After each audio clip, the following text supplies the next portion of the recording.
Hola, buenas noches, gracias por acompañarnos. Bienvenidos al horario prime del canal de Noticias de Chile. Aquí en 24 horas comenzamos vía pública y vamos a conversar esta noche sobre el debate que se ha abierto a partir del anuncio ayer por parte de la Presidenta de la República de ponerle características de discusión inmediata a la iniciativa que busca levantar el secreto en el informe Valech. No es para todo el mundo, sino que para que los tribunales, si es que se requiere en algunos casos, puedan avanzar en la investigación. ¿Por qué existía ese secreto? ¿Cuál era el sentido originario de la Comisión Valech número 1? Lo vamos a conversar con nuestros invitados en los próximos minutos y entender el contexto en el que se dio y el contexto en el que estamos ahora. ¿Por qué el gobierno, este mismo gobierno, defendió ante la Comisión Interamericana de Derechos Humanos mantener el secreto y ahora plantea la eventualidad de levantarlo? Bueno, vamos a buscar todas las aristas y tratar de despejar. Hay mucho de mitología, es bien interesante la conversación y de hecho tenemos una pregunta formulada en nuestro fanpage en facebook.com/24horas.cl. Nos interesa saber qué piensa usted, hasta donde conoce de esta información, si debe o no levantarse el secreto del informe Valech. Ya lo vamos a revisar en todo caso en detalle con nuestros invitados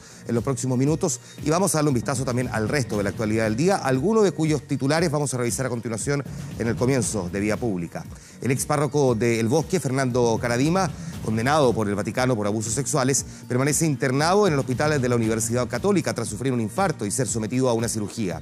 El Ministerio del Interior se querelló por el delito de amenazas que afectaron al Seremi de Transportes, Matías Salazar. Denuncian que intentó atropellarlo un taxi y que también hubo amenazas de muerte en redes sociales. Y la policía catalana evacuó el templo de la Sagrada Familia en Barcelona en un operativo antiterrorista tras detectar un furgón estacionado en una calle aledaña. Todas historias que vamos a revisar. Comenzamos por esta, la del sacerdote Fernando Caradima, que sufrió este infarto, que se encuentra internado de gravedad en el Hospital Clínico de la Universidad Católica. El ex párroco del Bosque, de 87 años, tuvo el episodio cardíaco el viernes y desde ese día está hospitalizado en el recinto asistencial. De acuerdo a pocos antecedentes que se han dado a conocer sobre su estado de salud, el arzobispo de Santiago, Ricardo Esati, sostuvo que Caradima fue operado este lunes para realizarle un bypass y su diagnóstico sigue siendo grave, pero en recuperación. Fernando Caradima fue condenado por el Vaticano por abusos sexuales y fue obligado al retiro del ejercicio sacerdotal para desarrollar una vida de oración y penitencia, pena que cumple en un hogar de ancianos en Lo Barnechea, donde fue trasladado en mayo pasado debido a su delicado estado de salud. Ahora entonces internado en el Hospital Clínico de la Universidad Católica.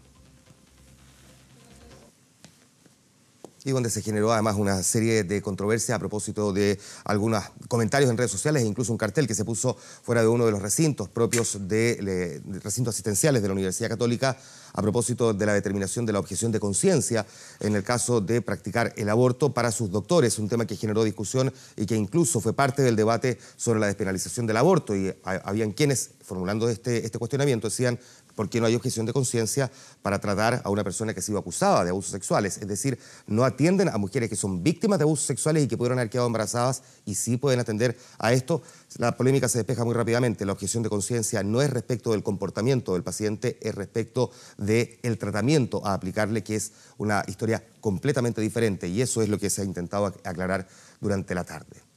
Vamos ahora a otra historia. La primera planta geotérmica de América del Sur fue inaugurada este martes por la presidenta Michelle Bachelet en Ollagüe, en la región de Antofagasta. La mandataria dijo que proyectos como estos le hacen bien a Chile y dan solidez a nuestra matriz energética. En el altiplano del desierto de Atacama, a 4.500 metros sobre el nivel del mar, irrumpe la primera planta geotérmica de América del Sur y la construida a mayor altura en el mundo. Condiciones inmejorables para la generación de electricidad a partir del calor de la tierra. El objetivo del proyecto Cerro Pabellón, inaugurado este martes en Ollagüe, región de Antofagasta.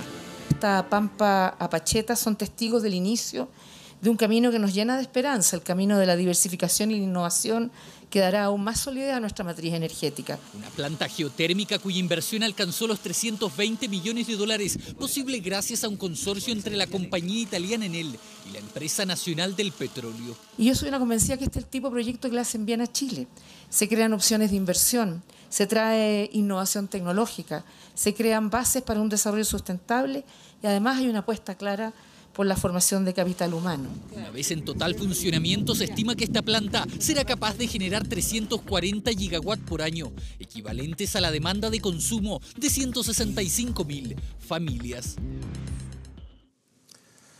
Les contamos ahora que el conflicto entre los taxistas y Uber tuvo un nuevo episodio. El Ministerio del Interior se querelló por el delito de amenazas que afectaron al Seremi de Transportes, Matías Salazar. Una medida que se tomó luego de que un taxi intentara atropellarlo y tras constatar que hubo amenazas de muerte en redes sociales.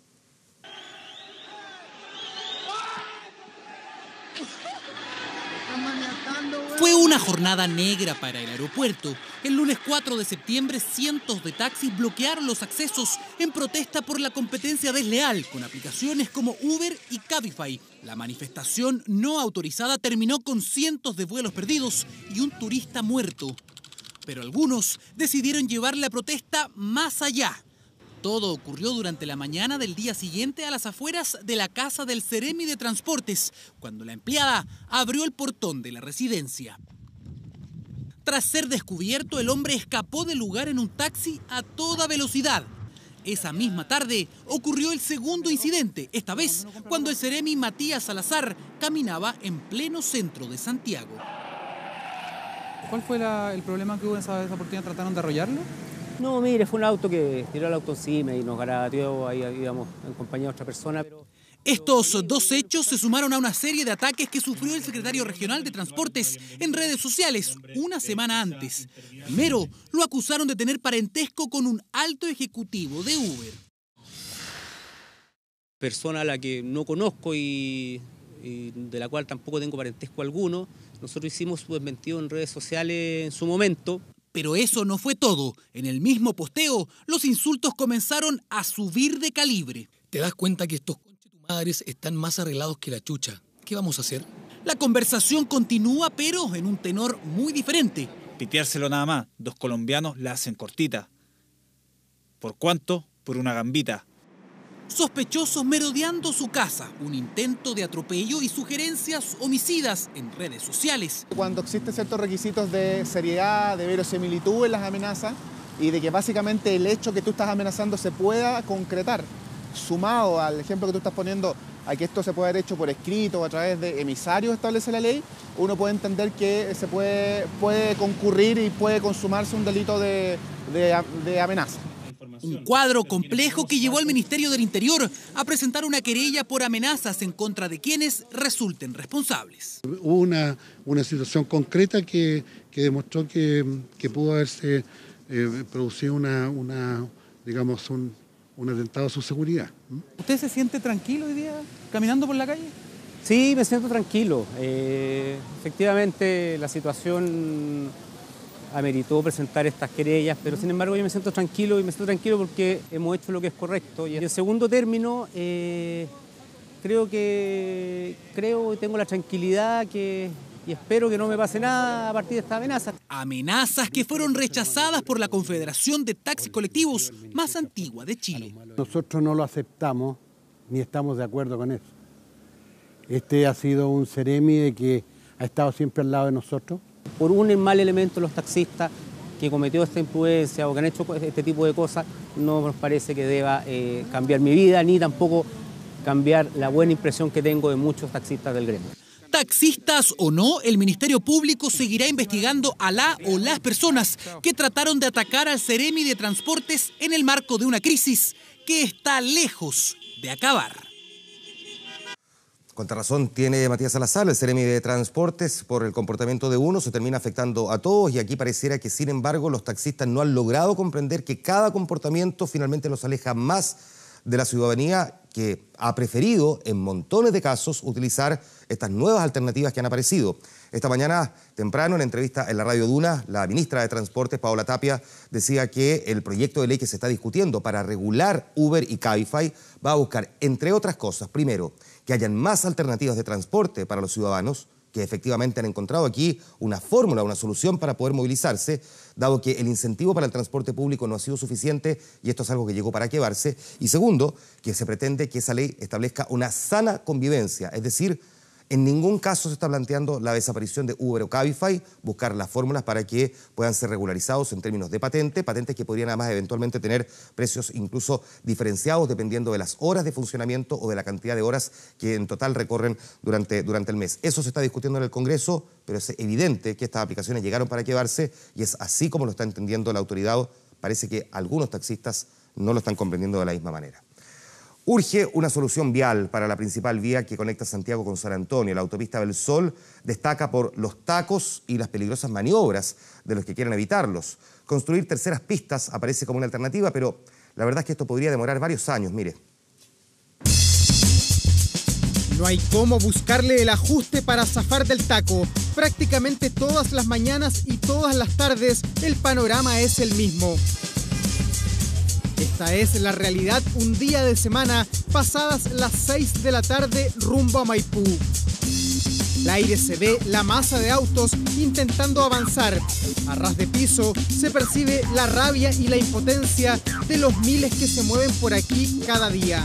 Mira, yo salgo a las 6:30 de mi pega, y aquí en la Gran Avenida. A las 7:15 estoy aquí en Maipú y llego a las 8:30 a mi casa. O sea, no olvidas a usted. No, olvídate. Y eso que voy en auto, en metros peor. Desastre aquí, todos los días lo mismo, a esta hora todos los días lo mismo. Así que no hay forma, pensar que iban a ampliar para allá tampoco, nada.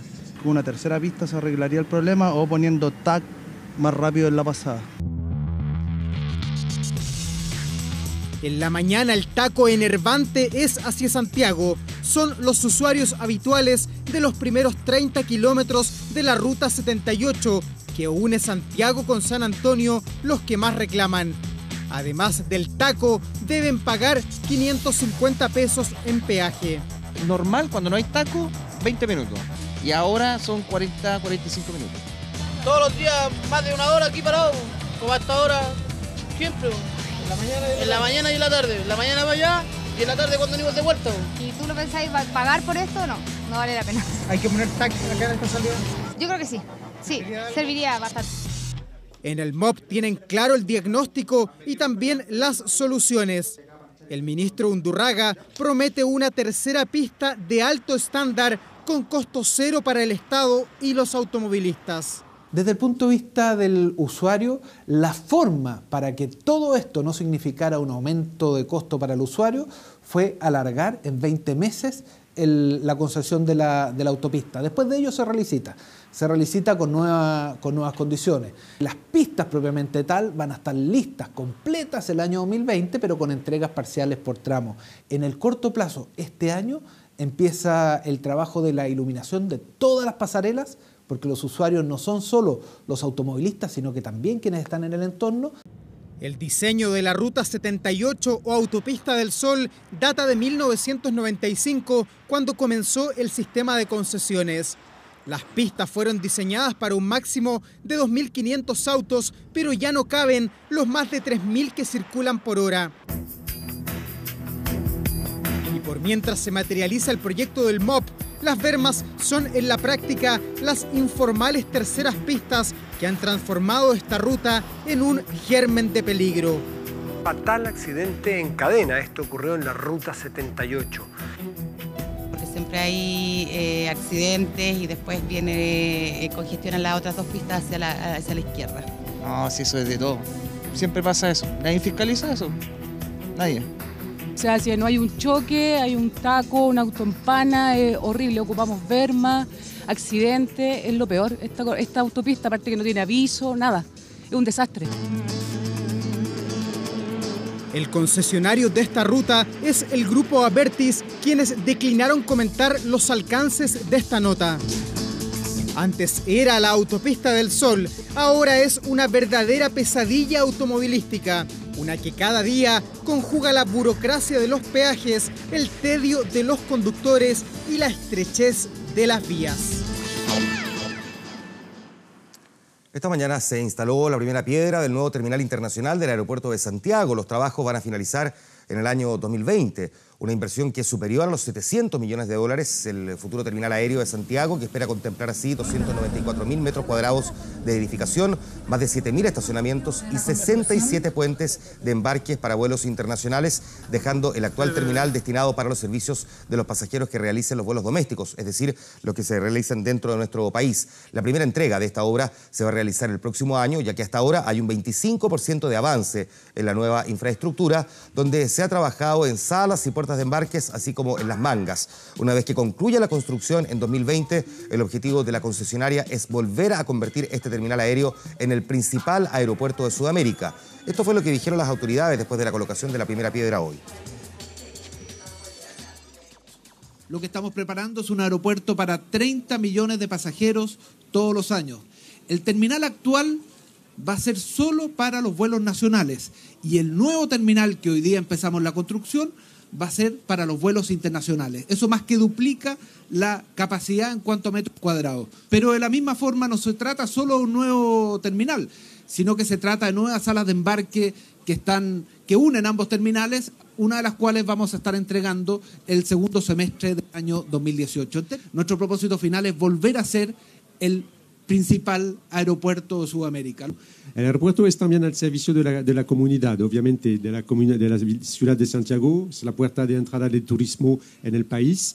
Y un aspecto muy clave que ha sido mencionado un poco antes para nosotros fue la creación de esta asociación público-privada, la APIA, que agrupa al MOP, a la DGAC, a FEDETUR, a la subsecretaria de Turismo.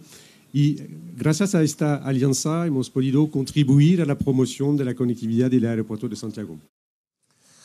Del aeropuerto nos vamos a ir a la vuelta de la pausa comercial a Crónica Internacional. Vamos a estar hablando sobre las consecuencias que han dejado los comportamientos climáticos en varias islas. A propósito de Irma, de Harvey, vamos a mirar también algunas sanciones aplicadas contra Corea del Norte y también nos vamos a acercar a un intento de atentado en Barcelona. Eso lo veremos a la vuelta de la pausa. Antes, el momento de viajar es ahora, llegar a los días de descuento en despegar.com. Compra tu destino favorito solo en 6 cuotas sin interés y con todos los bancos, exclusivo en despegar.com. Hay paquetes, vuelos, hoteles y mucho más. No esperes más. Aprovecha los días de descuento de despegar.com, donde viajar es posible. Antes de irnos a la pausa, tenemos una pregunta en nuestra fanpage en facebook.com/24horas.cl. Vamos a conversar de esto con nuestros invitados en los próximos minutos, así es que si es que quiere participar, lo puede hacer entonces en esa dirección, en facebook.com/24horas.cl. ¿Debe levantarse, cree usted, el secreto del informe Valech? Ya vamos a estar mirando la respuesta de nuestros invitados en los próximos minutos y por supuesto que también con el hashtag Vía Pública lo puede comentar en Twitter. Vamos a la pausa, ya estamos de vuelta. Esperemos.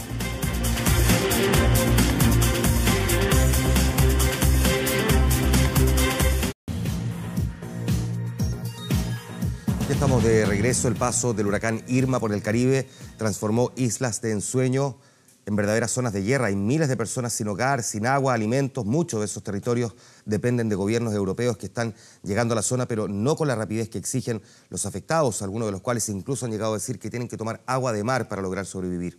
Mire.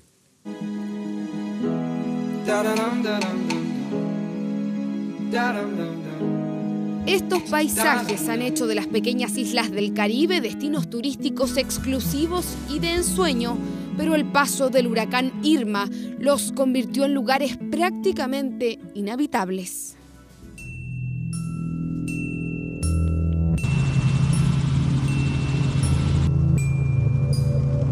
Esta es mi casa, esto es lo que queda de mi casa.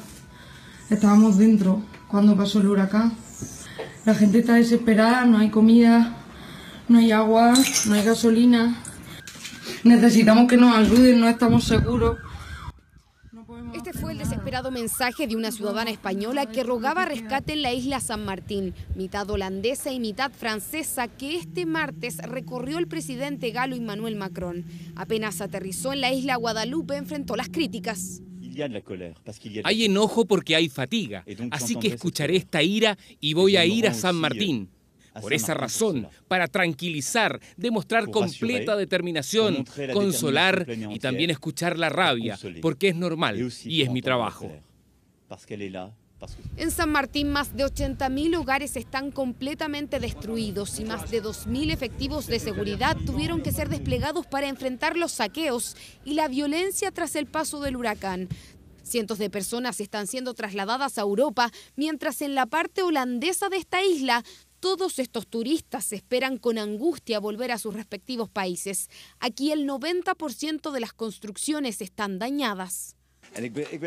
No tengo suficiente información, pero el único mensaje que tengo ahora es que estamos viendo qué sucedió y estamos haciendo todo lo posible para ayudar a los que necesitan asistencia. Reino Unido ha concentrado las críticas por su lenta gestión en sus territorios del Caribe arrasados por Irma. Así quedó la hermosa isla Turcas y Caicos, mientras 100 peligrosos reos se fugaron de una cárcel en las Islas Vírgenes Británicas. La desesperación en la isla de Barbuda es total. Ninguna casa quedó fuera de los daños y la reconstrucción aquí se estima por lo menos en 150 millones de dólares. Extrañamos nuestra casa, estamos acostumbrados a ella, pero tenemos que sacrificarnos. Chile donará $100.000 para la reconstrucción de Barbuda. La destrucción de esta parte del Caribe incluso puede notarse desde el espacio. La NASA difundió imágenes en las que se distingue fácilmente el cambio de color de estas islas, donde los frondosos bosques eran un sello. Aquí se ve cómo pasaron de verse verdes a café. La más grande de las Antillas aún no logra cuantificar los daños. Cuba fue gravemente afectada en una de sus zonas más turísticas y exclusivas, Cayo Guillermo y Cayo Coco, donde cientos de flamencos rosados murieron por la furia de Irma, un huracán que será difícil de olvidar porque las labores de reconstrucción tardarán varios años. Corea del Norte aseguró que va a tomar medidas contra Estados Unidos y que le va a causar el mayor dolor que jamás haya conocido en su historia. Fue la respuesta de Pyongyang luego de que el Consejo de Seguridad de la ONU aprobara por unanimidad un nuevo paquete de sanciones en su contra, las mismas que, como sabemos, el régimen de Kim Jong-un calificó que son completamente despiadadas.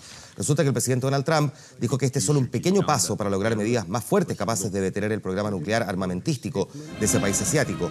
Estas sanciones, apoyadas entre otros por Rusia y China, consisten en restringir el envío de derivados del petróleo y las exportaciones textiles a Corea del Norte, y además prohíben que países miembros de la ONU otorguen nuevos permisos de trabajo a ciudadanos de ese país.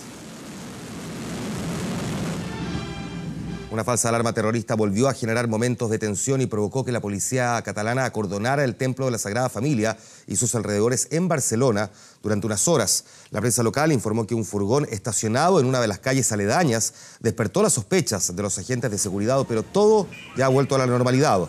Los mozos de escuadra habían obligado a toda la gente, la mayoría turistas, a evacuar la zona a partir de las 8:15 de la noche, hora local, y a través de Twitter pudieron a todos los que vivían cerca de la iglesia advertirles que no salieran de sus casas ni acercarse a esa zona.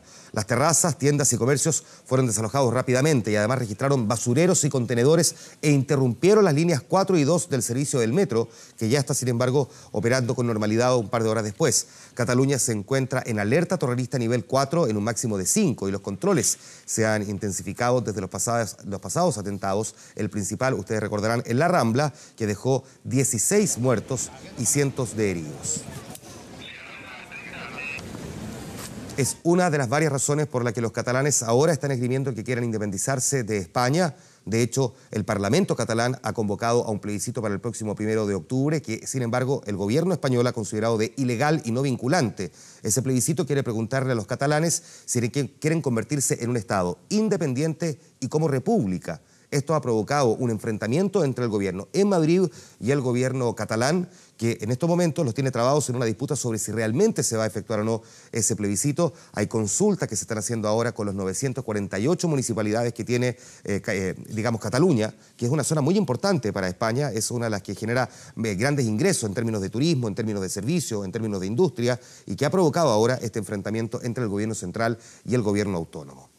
Les contamos ahora que al menos de un mes de Brasil-Chile en Sao Paulo por las eliminatorias, en Argentina ya especulan con la opción de que el Scratch no juegue a ganar, o al menos no vaya a alinear a todos sus titulares, y así ayude a que el albiceleste quede fuera del Mundial. En tanto, Pizzi va a viajar a Europa a motivar a los referentes antes de la próxima fecha doble.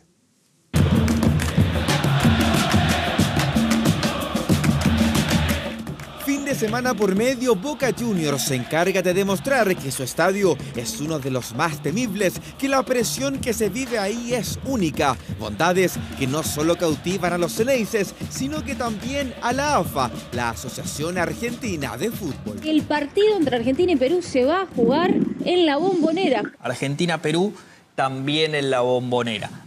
Y las gestiones para que la albiceleste juegue ante Perú el duelo clave por eliminatorias ya estarían listas. Solo falta la confirmación final para que choquen en el estadio que no tiembla, late. Aunque al otro lado de la cordillera no solo están preocupados de su selección, también miran hacia nuestro país y ya comienzan a especular con el Brasil-Chile, que se jugará en Sao Paulo en la última fecha, donde los argentinos podrían llegar con chances de quedar fuera de Rusia 2018.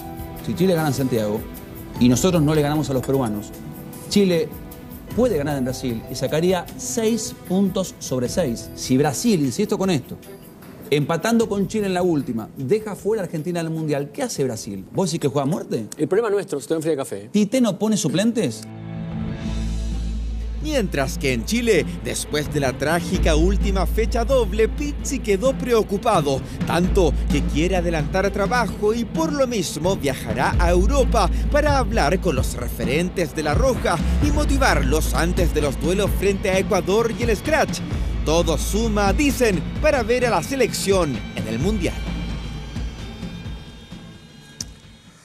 Ahí tenemos un repaso sobre lo que ha ocurrido durante el día. Política, crónica internacional, deportes. Vamos a conversar luego sobre el anuncio que se hizo de levantar el secreto en algunos casos y por investigación en tribunales del informe Valech. ¿Por qué tenía secreto? ¿Por qué se levanta ahora?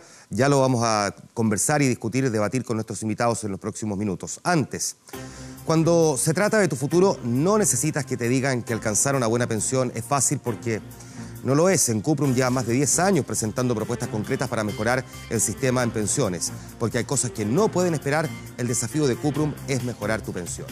Nos vamos a ir a la pausa. De vuelta conversamos con nuestros invitados. Esto es Vía Pública por el canal 24 Horas. Ya estamos con ustedes.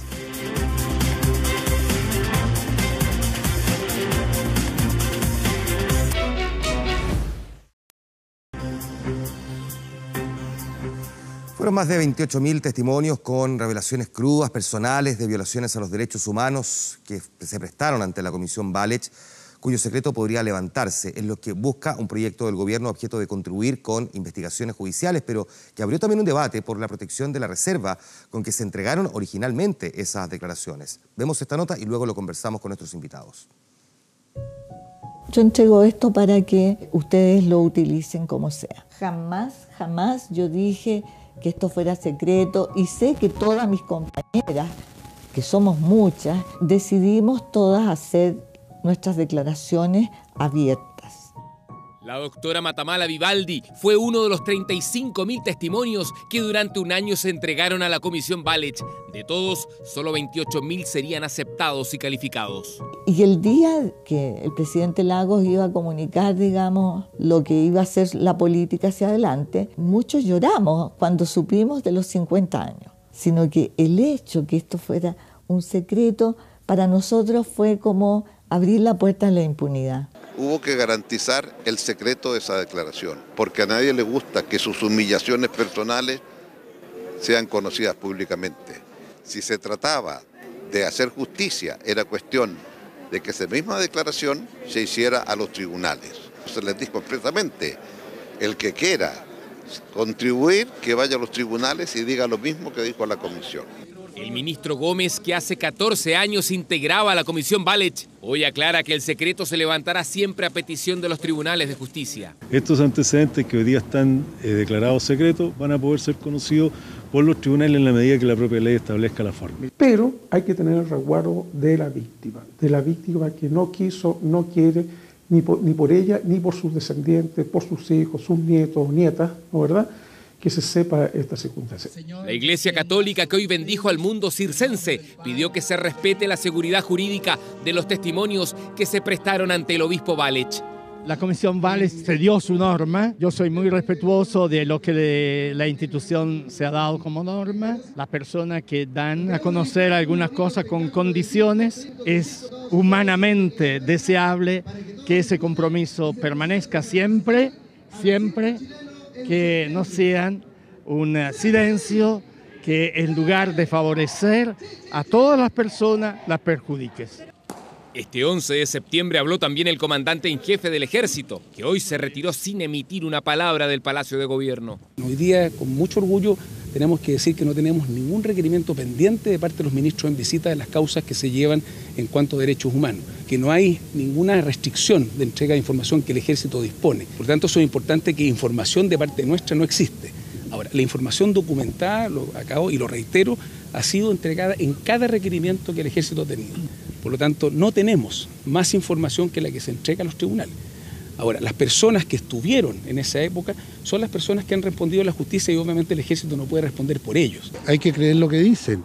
El general Ovidio señaló, además agregó, el año 73 él era estudiante de primero medio. Bueno, hay otras generaciones a cargo de las instituciones y él ha sostenido lo que hay que creerle, digamos, que no tiene información. Eso es mentira. ¿Por qué? No se conoce de un militar chileno que haya dicho verdades. Ninguno. Todos han mentido. Todos han mentido. En todos los casos. Eso no cabe ninguna duda. El proyecto tiene discusión inmediata, la mayor de las urgencias, 6 días por cada Cámara para su debate y votación. El gobierno promete combinar acceso a la información y resguardo a las víctimas, cuando solo han pasado 14 de los 50 años que originalmente contemplaba el secreto de los testimonios.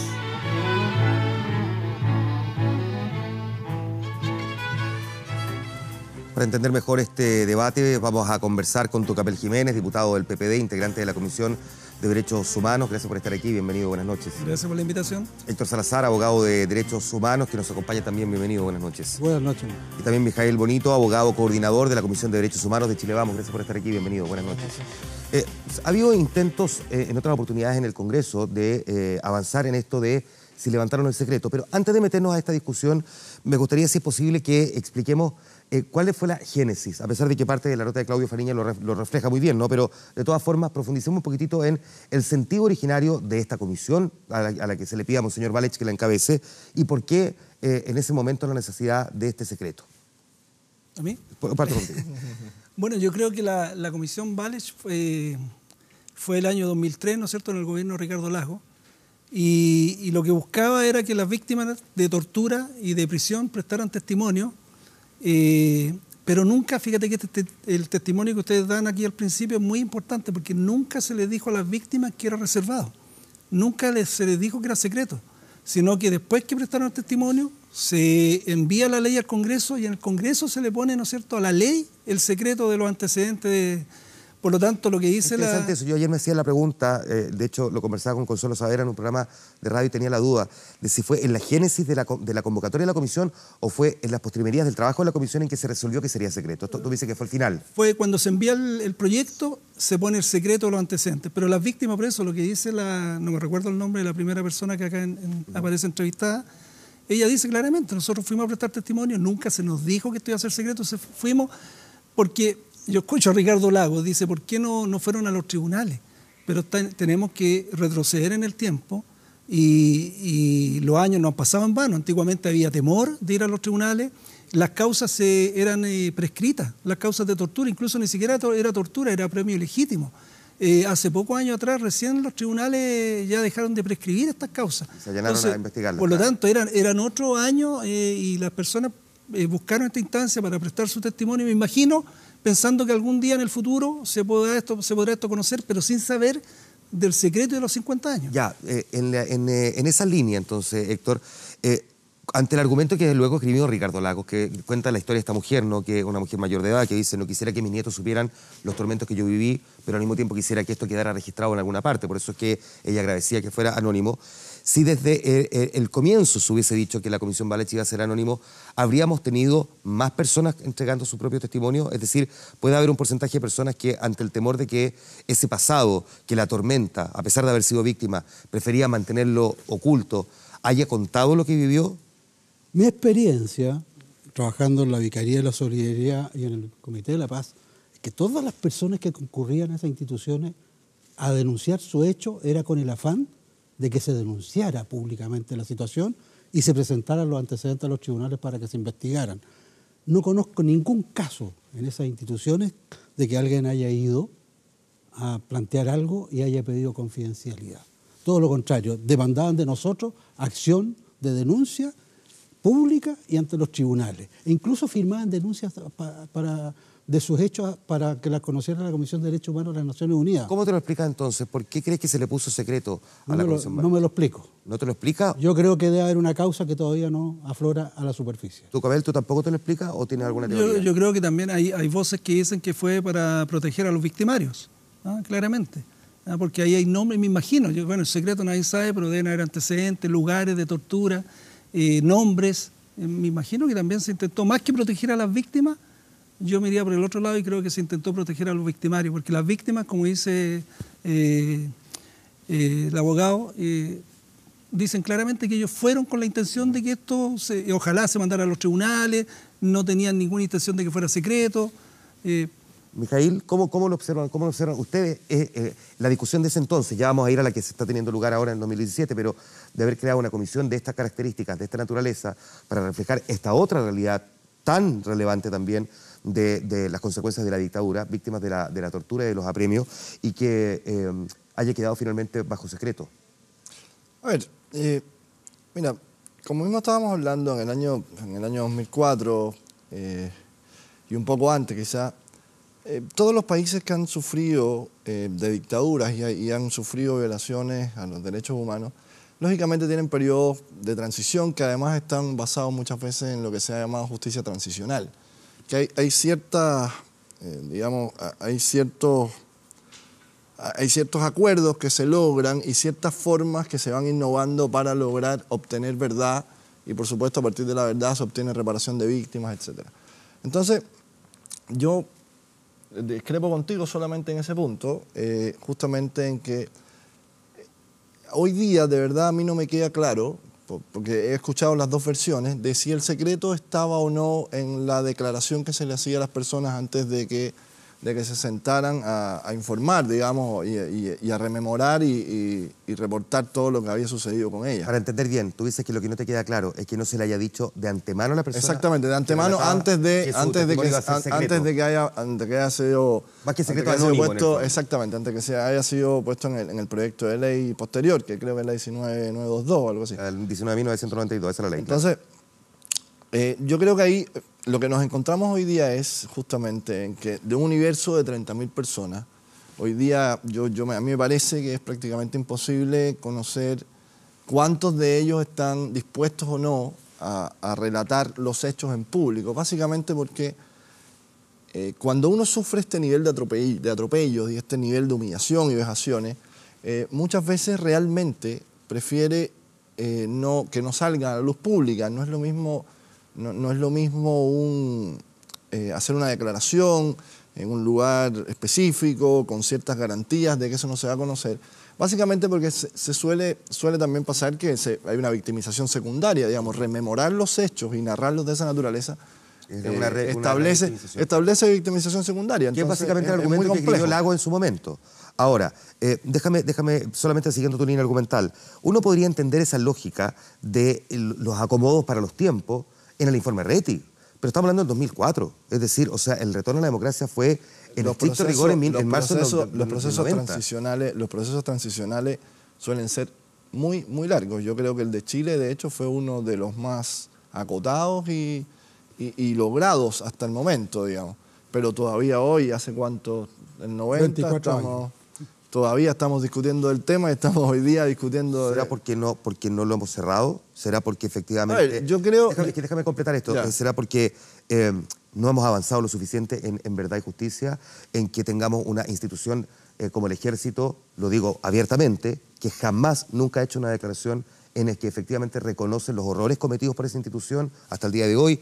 Quienes dicen somos de generaciones completamente distintas, no asumen que sin embargo la institución que representan cometió esos errores, digo, donde se culpa a un sector político, la izquierda generalmente, de mantenerlo vivo, y resulta que es un candidato presidencial de la derecha el que quiere sacar la estatua de Salvador Allende, digo, pareciera que hasta incluso políticamente le rinde a de lado y lado. ¿Será por eso también que lo mantenemos 44 años después todavía tan presente? A ver, sobre el tema de la estatua de Allende, etcétera, esta discusión, yo creo que acá nosotros cometemos un error. Y el error básico es ideologizar los derechos humanos. Hacer un uso ideológico político de los derechos humanos es un error, a mí me parece básico. Los derechos humanos son universales y así deben ser entendidos, ¿ya? Y es la única forma, además, de que podemos garantizar que podemos garantizar su respeto, su goce y ejercicio.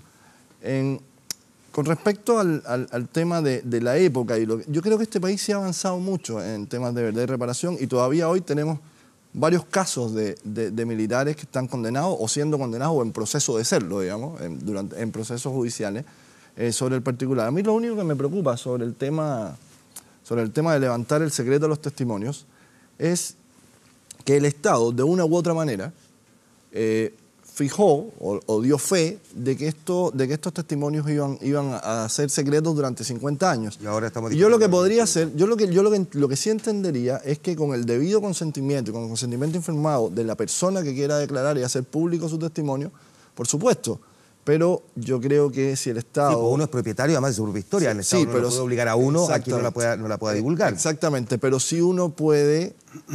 a razón de un pacto que tuvo con el Estado, por el cual dio su testimonio, pedir que no se divulgue. No, porque sería contrario a... Pero no puede pedir o sea, si quiere divulgarlo, el Estado se lo prohíba. Ah, no, por eso supuesto que no. Yo creo... Es como... Ya, es que déjame avanzar un poco... No es la Corte, es la Comisión, pero... Perdón, la Comisión Interamericana de Derechos Humanos lo ha dejado súper claro. Ahora, tú dijiste una cosa hace un rato que no quiero dejar pasar, porque mencionaste la justicia transicional, de la que hablaron también los excomandantes en jefe en esta carta que publicaron hace algunos días en el Mercurio.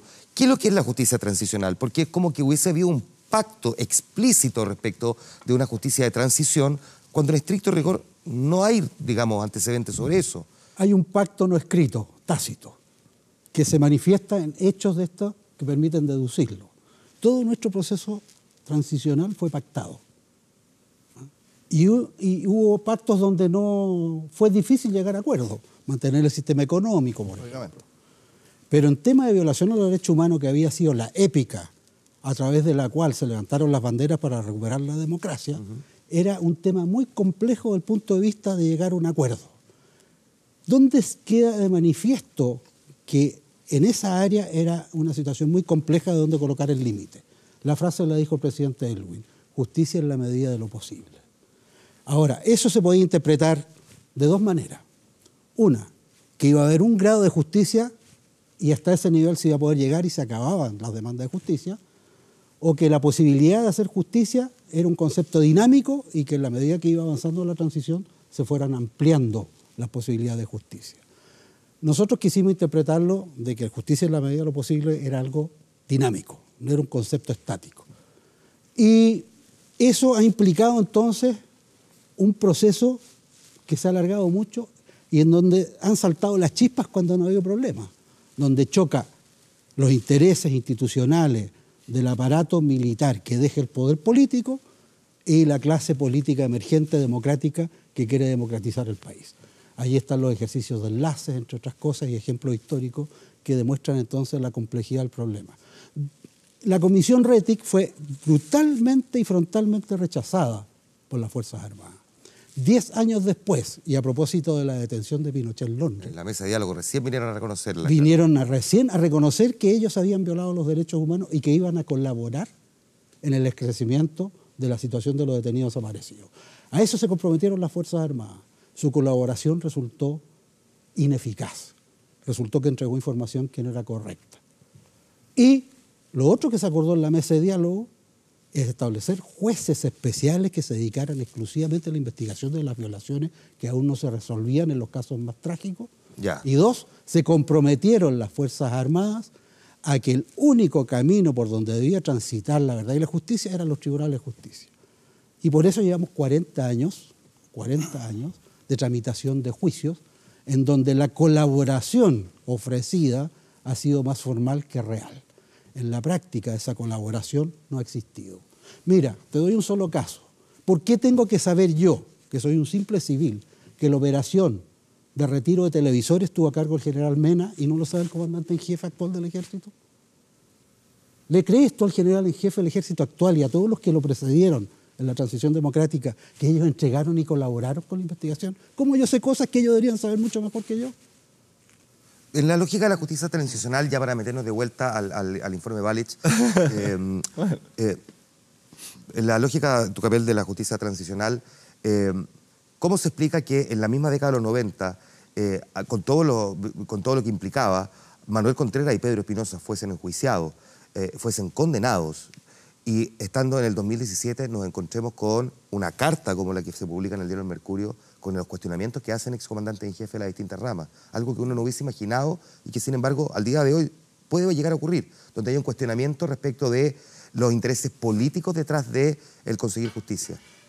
Yo la verdad que no lo comprendo. De repente digo, pucha, yo no sé cuántas generaciones tendrán que pasar en el Ejército, en las Fuerzas Armadas, para que, como decías tú, pidan perdón, reconozcan la labor que han hecho abogados de derechos humanos, porque en el fondo lo que han hecho es sacar los malos elementos de las Fuerzas Armadas. Todas las personas, me imagino, que no son un orgullo para las Fuerzas Armadas los que están condenados. Y eso ha costado mucho. Yo no sé cuántas generaciones van a pasar, pero la carta, fíjate, uno lee la carta que cuesta entenderla porque habla de unidad, de paz, pero al mismo tiempo dice que ellos se sienten discriminados por la justicia. Mira, yo viví en carne propia un proceso. Para que la gente entienda, cuando eran procesados en el sistema antiguo, se iban todos al ejército a cumplir la condena. Ahí se les cuadraban. Corbalán lo pillaron comprando en una verdulería, o sea, salían y entraban cuando querían, por abogados pagados por el ejército, o sea, pagados por todos los chilenos. A la hora de la condena, a todos se le aplicó la media prescripción, por lo tanto, condenas bajísimas. El fiscal Torres Silva, en el caso de mi padre, le dieron 800 días. Esa fue la condena, 800 días por ser encubridor. Y a la hora de cumplir las condenas, se van a una cárcel especial. Si eso es discriminación, la verdad que no logro entender la carta, ¿no? Entonces, yo espero que algún día, y fíjate que se puede dar cuando en la ceremonia de derechos humanos estén los comandantes en jefe del ejército. Yo lo he dicho en el acto de mi papá. El día que tengamos acá sentados en el público los comandantes en jefe, yo creo que ese va a ser el momento que uno puede pensar que hay un reencuentro entre nosotros, que el ejército entienda que lo que ocurrió en su interior, en sus fuerzas armadas, no puede volver a ocurrir nunca más. ¿Ah? Y yo espero poder vivirlo, poder vivirlo, y porque el ejército y las Fuerzas Armadas son de todos los chilenos. Hay no un sector político, y ellos en algún momento van a tener que avergonzarse de lo que ocurrió en sus filas, y no tiene que ver la comandancia actual, estamos hablando de... Pero es la institución la que enlodaron. Y por eso nosotros vamos a seguir insistiendo en verdad y justicia. Y quería decir respecto a algo que había dicho acá mi amigo. Mira, si uno quiere velar por las víctimas en cuanto a que no se conozca su verdad, ya lo dijo acá la primera persona que habló, ¿no es cierto?, que no fue así, pero supongamos que se quiere velar por que no se conozca su testimonio. Un abogado me explicaba, yo no soy abogado, pero un abogado me explicaba, todos estos testimonios se van a ir al sistema antiguo. Por lo tanto, en el sistema antiguo existe el secreto de sumario. Por lo tanto, perfectamente se va a poder velar por la identidad de las víctimas, pero sí se va a poder conocer la identidad de los victimarios, que en el fondo es lo que andamos buscando para que se conozca más verdad y se pueda hacer más justicia. Vamos a meternos ahora de vuelta al informe Valech. Déjame preguntarte, en esa misma lógica, ¿contribuye en esto que tú planteas 44 años después y nos ha costado tanto avanzar, la determinación del gobierno de ponerle carácter de discusión inmediata a este proyecto para levantar el secreto del informe Valech? A ver, yo creo que efectivamente... O sea, la única forma o la primera forma de hallar reparación y justicia a las víctimas tiene que ser el conocimiento de la verdad más profunda. Yo creo que eso no tiene discusión, digamos.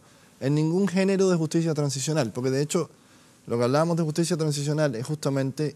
La justicia transicional no es solo judicial, es una simbiosis entre toma de decisiones políticas y jurídicas para llegar al fondo de lo que se busca, que lo que se está buscando en eso es la transformación de una dictadura en democracia. Eso es lo que se busca con la justicia transicional. Y luego de eso, por supuesto, a los primeros que se condenan es justamente a los más connotados violadores de derechos humanos, que los mencionamos acá. Ahora, yo creo que a mí no me preocupa en lo absoluto que se conozca la verdad, ¿ya? Para nada. A mí me parecería lo mejor del mundo que se conozca la verdad en términos de lograr reparación y justicia. Pero, insisto, yo creo que hay que respetar el sentir de cada uno de los que dieron el testimonio y debe haber un consentimiento informado. Y si ellos dan el consentimiento, que llegue a donde tenga que llegar eso. Por otro lado, creo que darle suma urgencia hoy día, en pleno periodo... Inmediata, en estricto rigor. Perdón, discusión inmediata, plena urgencia es a 15 días, pero discusión inmediata hoy, cuando el año pasado recién, no sé si fue el año pasado o el antepasado, Tucapel, tú eres más, se rechazó. El primer proyecto se rechazó en el 2014, claro. No, en pleno periodo electoral a mí me parece que no aporta al normal desarrollo de la democracia. Y digamos que sí me preocupa que en ciertas fechas determinadas, siempre de una u otra manera, y no estoy viéndolo por el lado del gobierno ni de la oposición, sino que siempre de una u otra manera hay discusiones de esta naturaleza que enlodan, digamos, un poco el sentir de unión que debería estar hoy día después de tantos años. ¿Tú sientes que lo que tú estás diciendo es que una decisión como la de la presidenta, en lugar de contribuir a esa unión, enloda ese paso? Hoy día en estas fechas no le veo justificación, y justamente en plena campaña electoral mucho menos. Yo creo que tiene visos de aprovechamiento político, derechamente lo puedo decir. Me parece a mí que tiene visos de aprovechamiento político. Había 4 años de gobierno, muchas formas. Se podría haber impulsado en el año 2014, se podría haber impulsado en el año 2015 con la misma fuerza, pero se impulsa en plena campaña electoral cuando quedan 80 días de las elecciones. Entonces, es bien complejo la utilización política también de estas cosas. ¿Por qué, Héctor? Por todos lados. Porque que el hecho de que José Antonio Kast también esté hablando hoy del tema de la estatua de Allende es un tema meramente electoral. ¿Por qué crees que el gobierno le pone carácter de discusión inmediata a este tema? Y además hay como una cierta confusión porque en al menos 2 oportunidades, a propósito de la Comisión Interamericana de Derechos Humanos, el gobierno defendió el secreto de la Comisión Balich. En uno de los casos donde aparecen 12 miembros de la FACH, entre los cuales estaba el propio padre de Michelle Bachelet, víctima de tortura. ¿Por qué antes se defendía el secreto y ahora este mismo gobierno plantea levantarlo? Mira, yo lo relaciono esto, pero esto es mera especulación. No sé si es así o no, pero trato de explicármelo. La expectativa de anuncio en materia de derechos humanos hasta el 11 de septiembre es el cierre de Punta Peuco. Y de repente surge esto otro. Inesperado, nadie lo vio venir. Inesperado. Y de Punta Peuco no se dice nada. Entonces yo me planteo la duda, ¿se produjo aquí un enroque? ¿Pasó algo que no sabemos? ¿Que cambió la estrategia o el cronograma en estas materias? Porque la verdad es que cuesta encontrar una explicación racional. ¿No será que puede que el anuncio de Punta Peuco se vaya a formular con posterioridad al 19 de septiembre? Porque, digamos, ante la parada militar, digamos, con la presencia del presidente de la República, el riesgo, digamos, de otro desaire después del que ya vivió en el Tedeum podría ser muy alto, haciendo el anuncio con anticipación a esa fecha.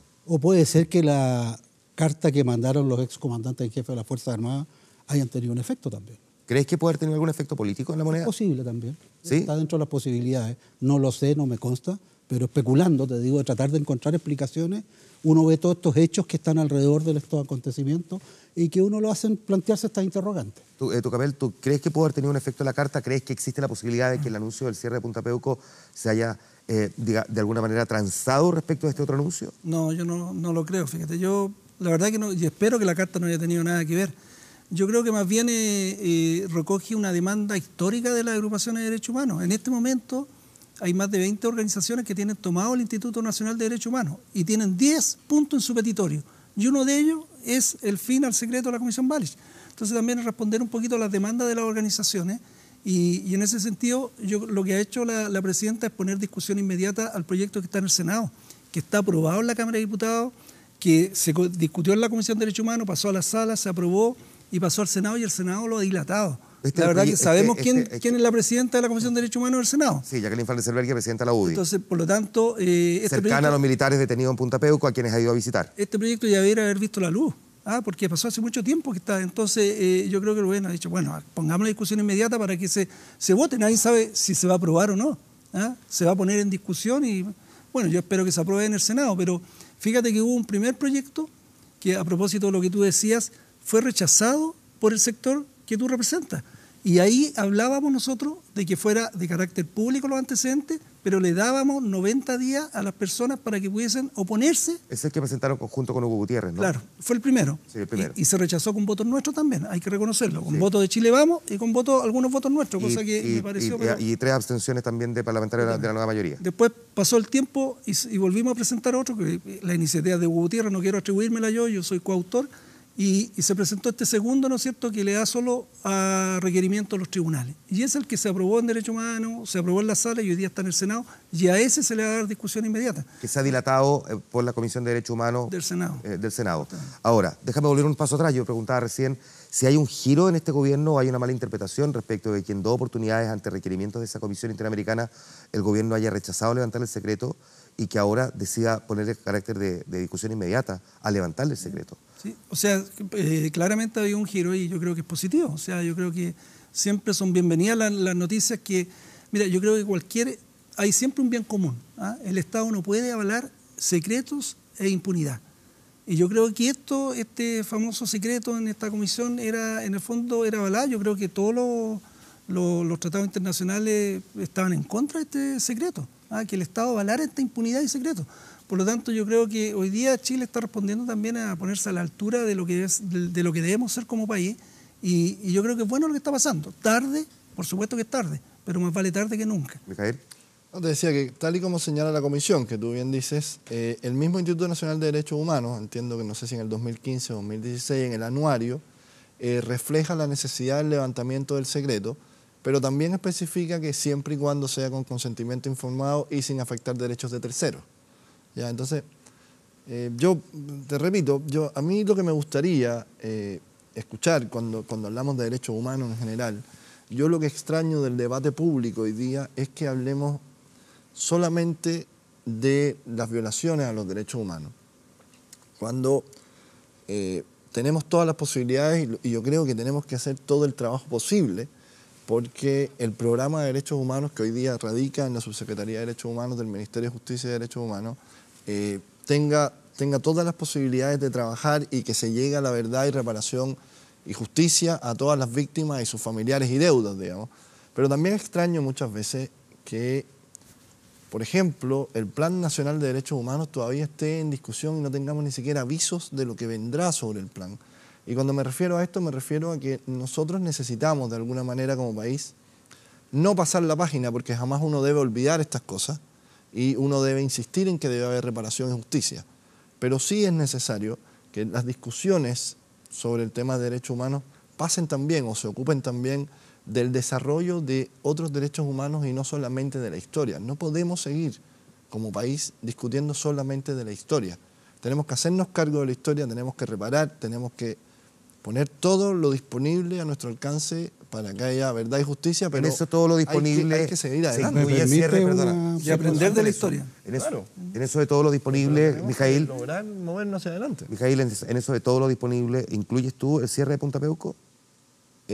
¿Cuál sería el problema con cerrar Punta Peuco? El problema de Punta Peuco hoy día es que la discusión se ha basado en, o como yo lo veo, digamos, esto es una percepción personal, yo creo que la discusión se ha basado en la discriminación entre las condiciones de vida supuestas, yo nunca he estado en Punta Peuco, no lo puedo decir, ¿no?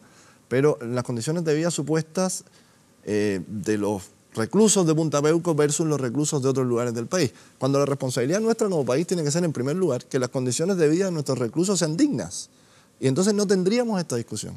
Si nosotros, como Estado, fuéramos capaces de cumplir la normativa, el Corpus Juris internacional en materia de derechos humanos, en materia de cárceles, digamos, y aumentar la dignidad o el nivel que tiene una cárcel para la vida de las personas que están en reclusión, por supuesto no tendríamos esta discusión. Ahí hay un punto, Héctor, tú has pedido la palabra. Una observación al planteamiento hecho por ti, que dice relación a la necesidad de tener verdad y justicia en materia de violaciones, que es el trauma que tiene esta sociedad. Totalmente. Ahora, lo importante es que la verdad y la justicia establecen responsabilidades. Y el gran tema nuestro acá es que hay actores que tienen mucha responsabilidad en lo que ocurrió, respecto de los cuales no han asumido institucionalmente esa responsabilidad en materia de violación de los derechos humanos. Yo estoy de acuerdo que hay otros sectores que también tienen que asumir responsabilidad con lo que pasó. Entonces estamos entrabados, estamos trancados como sociedad y eso no nos permite avanzar y eso no nos permite ampliar el tema y enfocarlo en los términos en que tú lo planteas, que me parecen positivos a futuro. ¿Cómo construimos una sociedad donde los derechos humanos se respeten? Y nos ponemos de acuerdo todos en que ese es nuestro mínimo común denominador dentro del cual vamos a convivir. Pero tenemos esta piedra que tranca eso. que uno de los actores fundamentales en la violación brutal de los derechos humanos en Chile no ha asumido su responsabilidad, son las instituciones armadas. Eso es. Sí. Entonces, lo que tenemos que hacer, básicamente, es un llamado a las instituciones armadas entre la sociedad civil y la sociedad política chilena para exigir que hagan el nunca más de una vez. Entonces, porque no podemos seguir. Mi punto es que no podemos seguir después de 40 años, ¿ya? Bueno, otorguemos la piedra de tope, soportando piedras de tope, ¿ya? Pero si hoy día el ministro del Interior dice, le tengo que creer de esto, porque si no, nunca vamos a ser sanos como sociedad. Le tengo que creer. Claro, es como que... Cuando el ministro del Interior dice, le tengo que creer al comandante en jefe del ejército, es como, no me queda otra. Es que si el comandante, a ver, también opera el principio de buena fe. Si el comandante en jefe del ejército, que es nombrado por la presidencia de la República, dice que no tiene conocimiento y que el ejército ya no tiene conocimiento sobre el particular, hay que suponer que realmente no lo tiene, sobre todo después de tantos años. Es que yo no les creo. Yo no les creo. Distinto es que están mintiendo. Distinto es que haya una investigación judicial que determine otra cosa.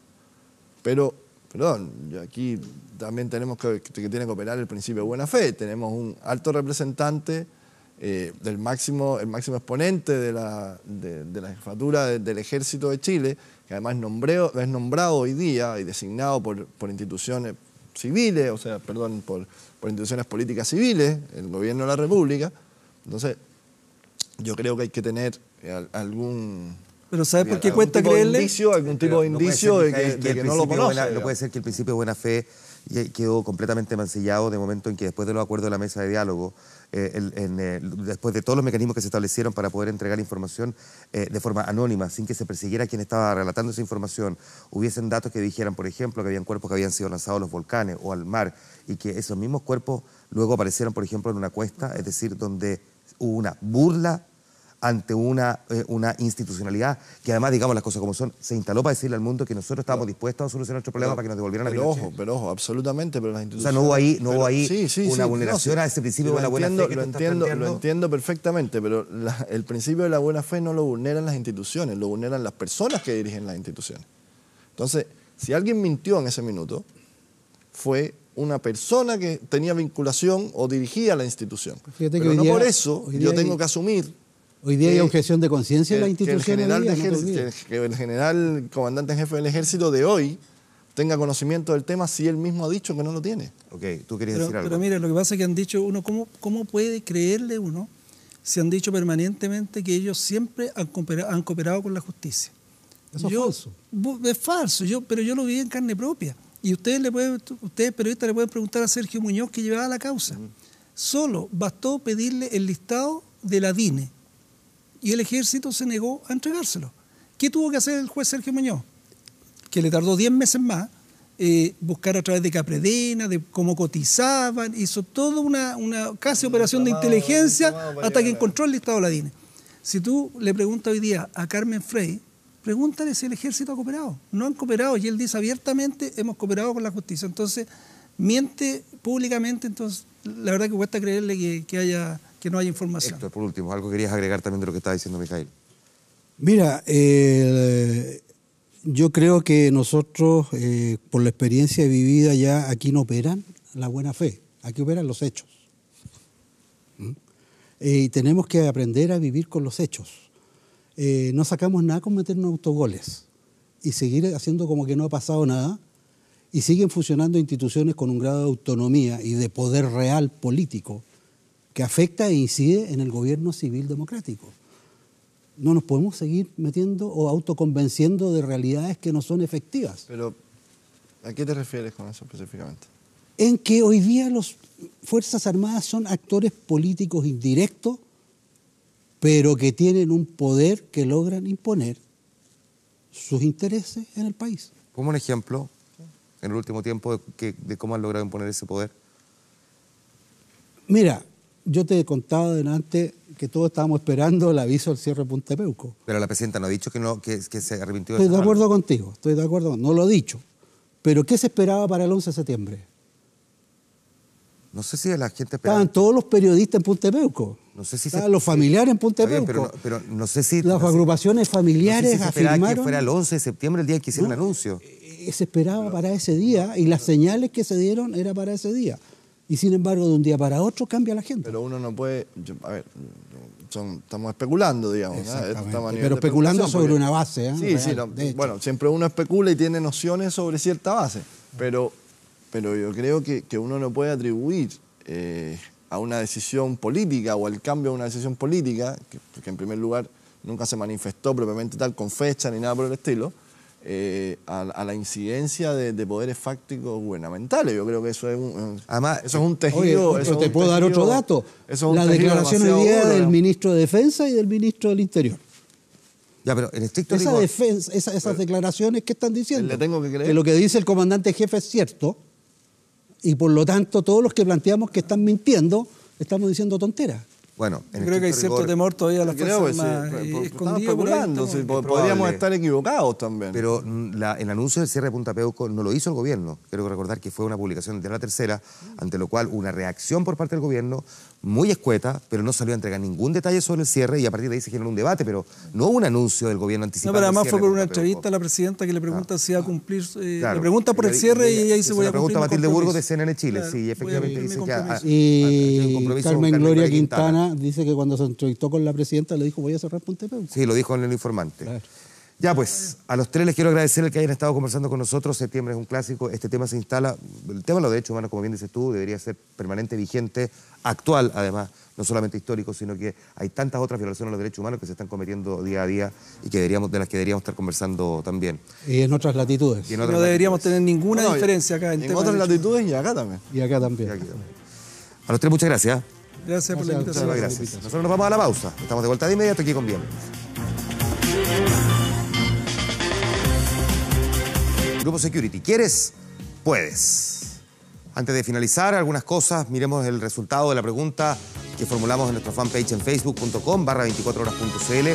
Estábamos conversando recién sobre esto, queremos saber si usted cree que debe levantarse el secreto del informe Valech. Y sí, un 73%, 27% dice que no. En nuestro portal 24horas.cl destacamos un montón de informaciones. Nos vamos a quedar con esta. La Roja podría ser castigada por los cánticos homofóbicos durante el partido ante Bolivia. Hay un informe de la empresa encargada de revisar este tipo de situaciones en partidos de fútbol que acusó a los hinchas de la selección con la FIFA. Así que otra vez la Roja se podría ver perjudicada por el mal comportamiento de sus hinchas, que ya le ha costado duros castigos a la selección chilena durante estas presentes eliminatorias. De hecho, estamos pidiendo a ver si podemos jugar nuestro partido local en el Estadio Nacional, que sabemos está castigado y que nos obliga a jugar en el Monumental. Vemos bien difícil, sobre todo después de esta nueva denuncia, que se vaya a revertir esa determinación. A esta hora en Santiago, la temperatura es, la vamos a ver aquí en nuestra pantalla, 10 grados. Está nublado en la capital. Y para el día miércoles y jueves se esperan pronósticos de lluvia mañana, sobre todo en la tarde, con 13 grados como máxima. Y para el día jueves ya sube un poco la temperatura y vamos a tener nubosidad parcial. La música Twist of Fate es la canción que escuchamos y quien la canta, quien la interpreta es esta figura que vemos en pantalla, es Olivia Newton-John. En tiempos mejores, evidentemente, una cantante que en 1992 reconoció sufrir cáncer de mama, se tuvo que someter a una intervención y a un tratamiento que fue muy, muy intenso, había logrado superarlo. Sin embargo, en mayo de este año vuelve a confirmar que tiene el resurgimiento de este mismo cáncer, que ha sido bastante agresivo. De hecho, ella se dio cuenta porque empezó a sufrir dolores de espalda. Era el médico, después de los exámenes se dio cuenta de que había reaparecido el cáncer. Dio una entrevista al programa 60 Minutos de Australia, recordemos que ella es australiana, y ahí contó cómo ha sido todo este proceso, tuvo que dejar los escenarios, hace muy poco había estado por lo demás en el Festival de la Canción de Viña del Mar, y dice que se ha estado sometiendo rigurosamente a todo el tratamiento y que la cannabis medicinal ha sido una de las cosas que más le ha aliviado los dolores. Con esos datos de Olivia Newton-John y esta entrevista, la primera que da desde que está afectada de esta enfermedad nuevamente, nosotros terminamos. Mañana a esta hora vamos a estar al aire con el informante que empieza pasadito a las 11:30 de la noche. Les agradecemos su sintonía. Descansen. Buenas noches.